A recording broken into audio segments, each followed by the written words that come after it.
While RVing can certainly be a year-round affair, for some, it's time to put them away when temperatures start to drop. To prevent serious damage to your RV from frozen waste pipes, burst water lines, cracked fittings, and more, it's extremely important to properly winterize your RV if it's being stored in below freezing temps. Because of this, I highly recommend having your RV winterized by the trusted service professionals at your local Camping World. However, if you decide to take it on yourself, this video will be a step-by-step guide to winterizing an RV. Before we start, bear in mind that every RV is a little different and some may have additional items that are harder to winterize, like an ice maker and a refrigerator or a dishwasher, for example. But this video will cover the basics, so let's dive in. For proper winterization, you'll need the following tools and supplies: a cordless power drill with a number 2 square tip driver bit, a socket wrench and 1 1/16 inch socket, a flashlight, new anode rod or plastic plug, 3 to 4 gallons of antifreeze, as a little extra never hurts, 2 crescent wrenches or a set of open end wrenches, a siphoning kit if the pump is not already equipped, and a water heater bypass kit if not already equipped. Lastly, a set of needle nose pliers or a screwdriver. Step 1 is to drain and flush the black and gray tanks. We want to remove all wastewater so it won't freeze in the termination pipes over the winter. Step 2 is to drain and flush out the sediment in the water heater. To flush out the heater, first hook up city water to your RV but have the water turned off. Next, use your socket wrench to remove the anode rod or plug in the heater and allow the tank to drain.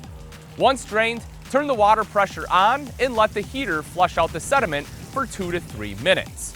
If there are any major obstructions, turn the water off, clear the obstruction with needle nose pliers or a screwdriver, and turn the water back on to allow the rest of the sediment to be washed out. This also is a good opportunity to examine the anode rod if your water heater uses one. If the anode rod is mostly sacrificed, then dispose of it and have a new one on hand to install in the spring.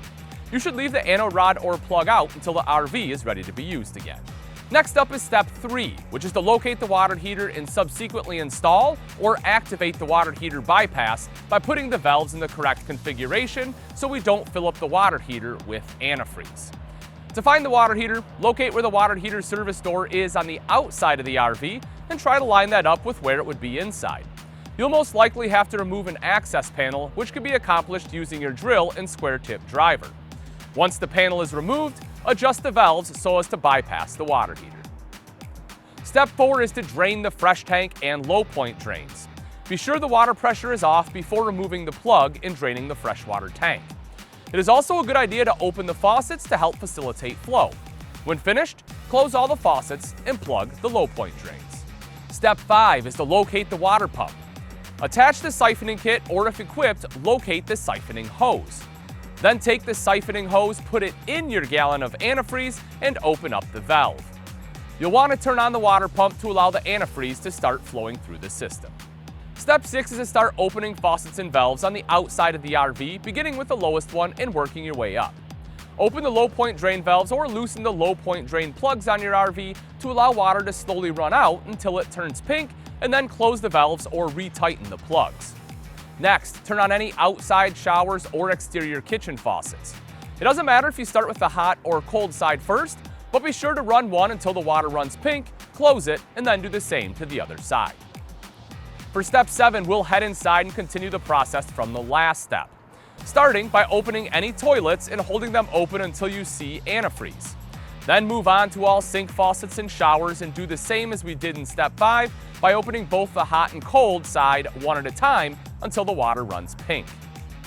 The final step, step 8, is to pour antifreeze down all P-traps like your sinks and showers, as well as a good amount down the toilet so the exterior termination pipes don't freeze.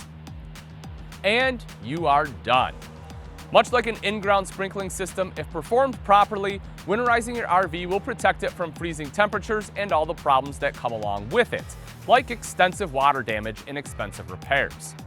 If you want to eliminate any worries that come along with the winterization process, and be sure it is done correctly for your specific RV, then you can always bring your RV into your local Camping World and have it winterized by trained and specialized service technicians. Thanks for joining me, folks. I'm Ian Baker, and if you found this video helpful, make sure you subscribe and come back for more helpful tips and how-to information.